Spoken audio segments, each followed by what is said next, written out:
Bom dia, boa tarde, boa noite. Então, hoje vamos para mais um vídeo. Hoje eu vou falar sobre os tipos de procrastinadores: perfeccionista e o impostor. Então, começando pelo perfeccionista, o perfil do perfeccionista é aquele que ele não, ele tem muito medo, ele tem muita preocupação em não atender às suas próprias expectativas. Então, tanto em relação a ele, né, a frustração que ele pode sentir de não ter atingido um certo nível, né, de excelência, enfim, quanto em relação às outras pessoas. Então, ele tem um medo muito, ele ou ela, né, tem um medo muito grande em decepcionar as pessoas. Então, e de ser julgado, né, de uma forma negativa. Então, quando ele busca o perfeccionismo, ele está buscando, na verdade, a aprovação, né? Então, ser aceito, ser elogiado, ser reconhecido, ser valorizado pelaquilo que ele fez. Se ele percebe que talvez a qualidade do que ele está fazendo talvez possa não trazer isso para ele, né? Ao invés de aprovação ou de reconhecimento, trazer decepção na pessoa, né? A pessoa que está recebendo aquilo que ele está entregando, isso gera um comportamento nele muito complicado, que é a questão do perfeccionismo. Então, para ele nunca tá bom. Nunca tá bom, porque ele sempre acha que dá para melhorar, né? Ou ele sempre acha que ele consegue fazer melhor. E aí ele fica naquela procrastinação. Por quê? Porque ele senta para fazer alguma coisa, ele faz, aí, não, vou revisar mais uma vez porque eu acho que dá para melhorar. Não, vou revisar. E aí ele acaba muitas vezes não entregando, né? Então a procrastinação aqui é a entrega da tarefa que ele precisa entregar. Ou muitas vezes ele não se sente capacitado em fazer a tarefa e aí ele começa a procrastinar a tarefa porque ele acha que não vai estar bom o suficiente. Então ele fica com aquela sensação de medo realmente, né? De medo da falha, de medo de não conseguir superar as expectativas que ele tem de si mesmo e fazer e as outras pessoas, né? Ele acredita que as pessoas estão esperando dele um nível de qualidade muito grande. Então ele fica toda hora se cobrando em ter esse nível de qualidade. Existem os perfeccionistas que eles não têm essa cobrança com as outras pessoas, então existe somente essa autocobrança, né? É muito interessante porque com as outras pessoas eles aceitam falhas. Então, eles aceitam que a tarefa que a outra pessoa entregou não tá lá muito bem feita, né? E para ele isso não é um problema. Por quê? Porque ele tá linkado com o sentimento dele, né? A outra pessoa pode falhar, mas ele não pode falhar, né? E tem também os perfeccionistas que se cobram e cobram as outras pessoas também, né? Se eu não falho, você também não falha. Tá? E aí gera um conflito muito maior, né? Entre as pessoas que estão em volta, entre as pessoas do grupo, né? Então, como que a gente pode melhorar esse comportamento? Então, como eu falei, esse comportamento ele está muito linkado com a necessidade de aprovação e de aceitação. Por quê? Porque está diretamente linkado com a autoestima e a autoconfiança. Se eu não tenho uma autoconfiança boa em relação às minhas capacidades, eu fico a todo momento precisando que as pessoas confirmem que eu fiz algo bom. Porque eu não tenho essa autoconfiança, eu não acho que eu tô fazendo alguma coisa que seja tão espetacular, né? Da excelência, no nível de excelência. Então, a aceitação, a aprovação daquilo que eu fiz pelo externo, de alguma forma me faz sentir bem, alimenta de alguma forma a minha autoconfiança, nem que seja por alguns minutos ali, né? Mas alimenta essa minha autoconfiança e a minha autoestima. Então, como que a gente pode começar a lidar melhor com esse comportamento? Primeira coisa, comece a refletir se você é do tipo de perfeccionista que não cobra as outras pessoas, que você só tem essa autocobrança em relação a você. Por que você tem empatia com as falhas das outras pessoas, mas você não tem empatia com a sua? Por que você é generoso com as outras pessoas, mas você não é generoso ou generosa consigo mesmo? E isso é um ponto muito importante para a gente começar a aceitar que nós somos humanos. Então, as outras pessoas podem falhar, mas eu não posso falhar? Por quê? Aonde que está escrito isso que você não pode falar? Quem te falou que você não pode falhar? Lembrem que as nossas crenças, elas estão diretamente linkadas com a nossa infância, né? 99% das nossas crenças, elas são geradas na infância. Então, volta um pouquinho lá na sua infância. O que acontecia ali que te mostrou que você não poderia falhar? Quais foram as situações que você passou e que você entendeu que a falha é um problema, né? Que a falha não pode ser aceita, que as pessoas não podem falhar, ou que você não pode falhar. As outras pessoas podem falhar, mas você não pode falhar. Então, começa a entender da onde vem essa cobrança. Quem que tá dentro da sua cabeça falando que você não pode falhar? Quem que você vê? É a voz de quem que tá ali dentro falando que você não pode falhar? Quem que te cobra todos os dias esses resultados, essa excelência de resultado? Porque, como eu falei, a gente pega isso de fora. Então, com quem que você aprendeu que você não pode falhar, tá? Uma outra coisa que a gente pode fazer é refletir qual é realmente o problema em falhar. Se você entregar uma tarefa para o seu chefe e o seu chefe virar e falar, olha, dá uma ajustada aqui que eu não consegui entender muito bem o que foi dito aqui e tal. O que de pior pode acontecer? Você ter que refazer? O cara pedir para você fazer de novo? O que de pior pode acontecer? E como que você vai lidar com esse pior pode acontecer? O que você vai fazer se isso acontecer?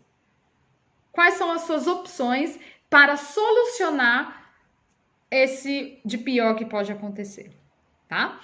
E uma outra coisa é estabelecer metas reais, metas atingíveis. Tá? Às vezes a gente também fica nessa questão de perfeccionismo porque a gente coloca metas que, cara, o tempo que eu estipulei não vai dar tempo, a meta que eu coloquei eu preciso desenvolver muito mais capacidades do que eu imaginei que eu precisaria, e aí vem uma frustração mesmo, porque eu não me preparei para fazer aquilo, eu não tô ainda no nível de conseguir, de capacidade, tá, gente? Eu tô falando de conseguir aquela meta. Então, você está se cobrando perfeição, mas você nem tem os recursos que você precisa. Então, não é justo. O perfeccionismo, ele não é justo com as pessoas, tá?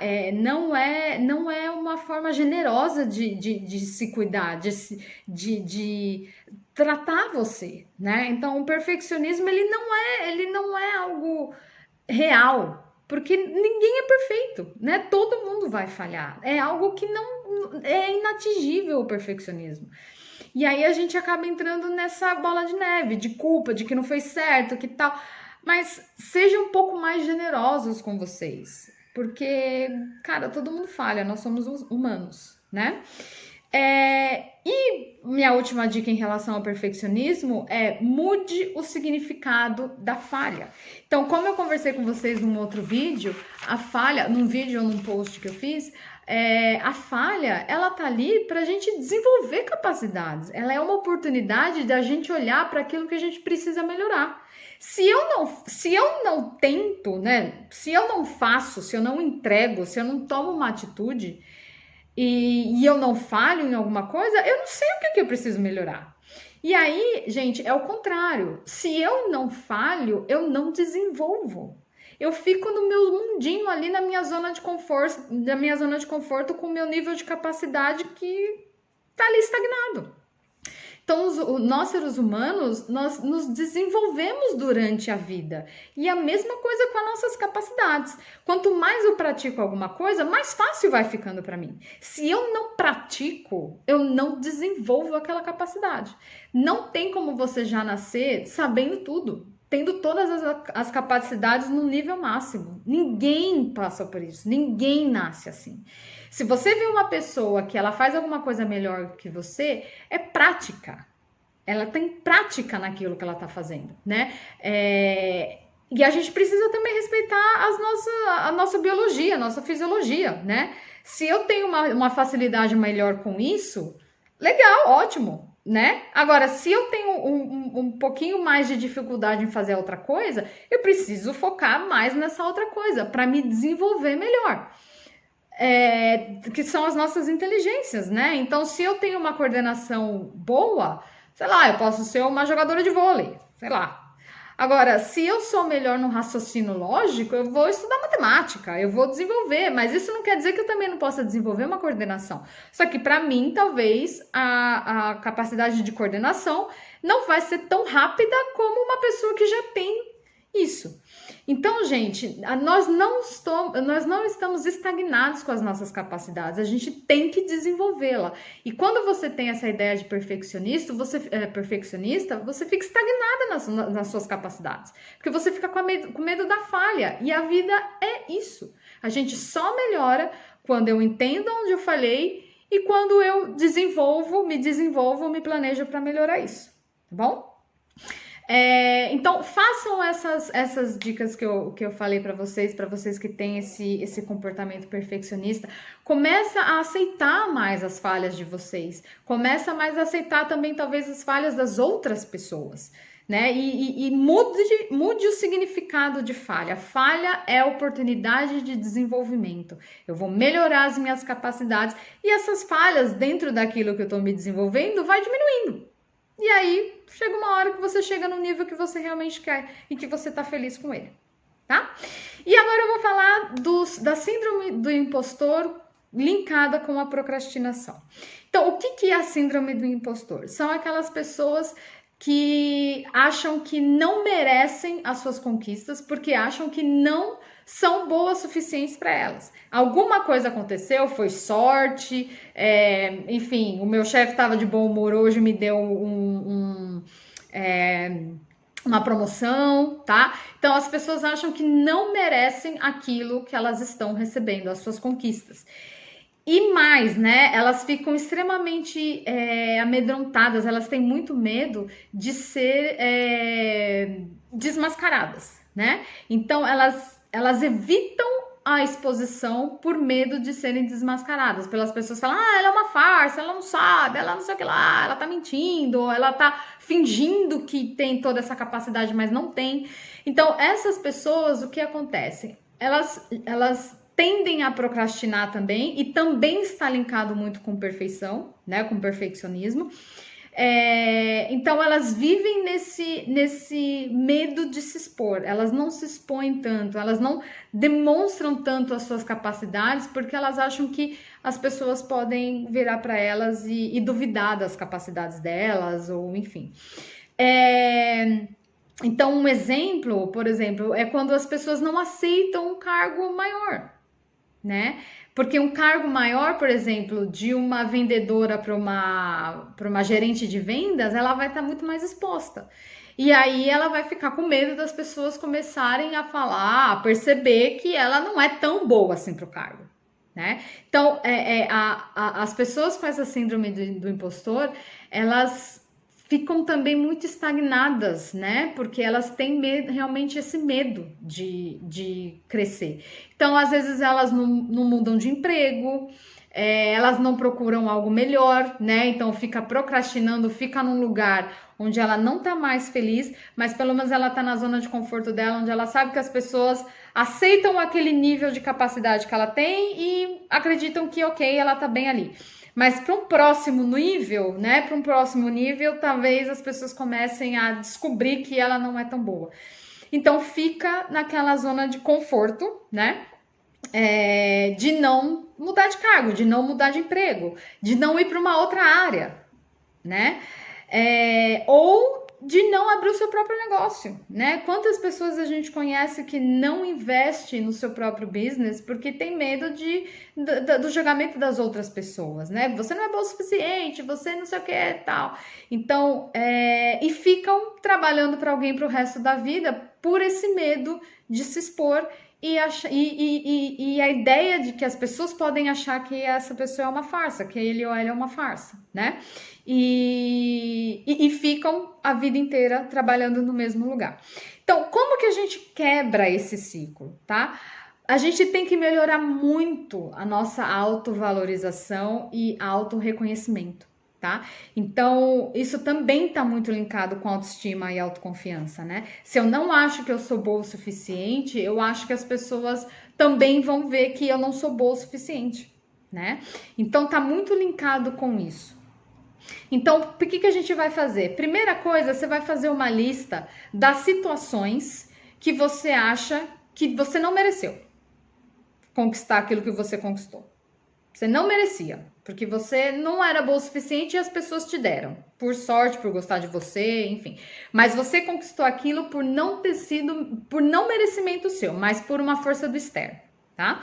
Depois você vai fazer uma lista de informações do contrário, né? De situações, de coisas que você conquistou e que você acredita que você merecia, que foi algo do seu suor, que foi algo realmente vindo do seu esforço.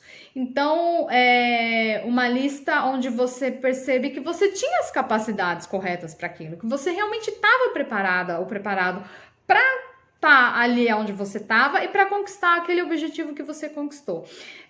Você pode ver isso por talvez elogio das pessoas ou como você se sentiu quando você estava lá. Você se sentiu realmente proud, né? Orgulhoso, orgulhosa de você mesmo por ter conquistado isso.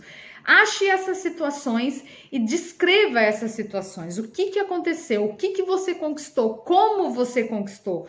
Por que você acha que você merece e você mereceu essas conquistas, tá?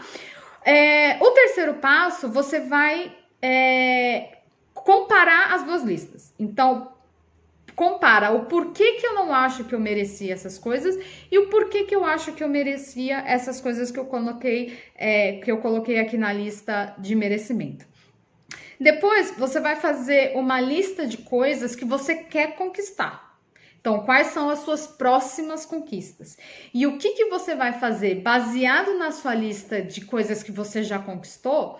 O que você vai colocar ali como recurso para você conquistar essas novas coisas e para você sentir merecedor ou merecedora daquelas coisas que você conquistou.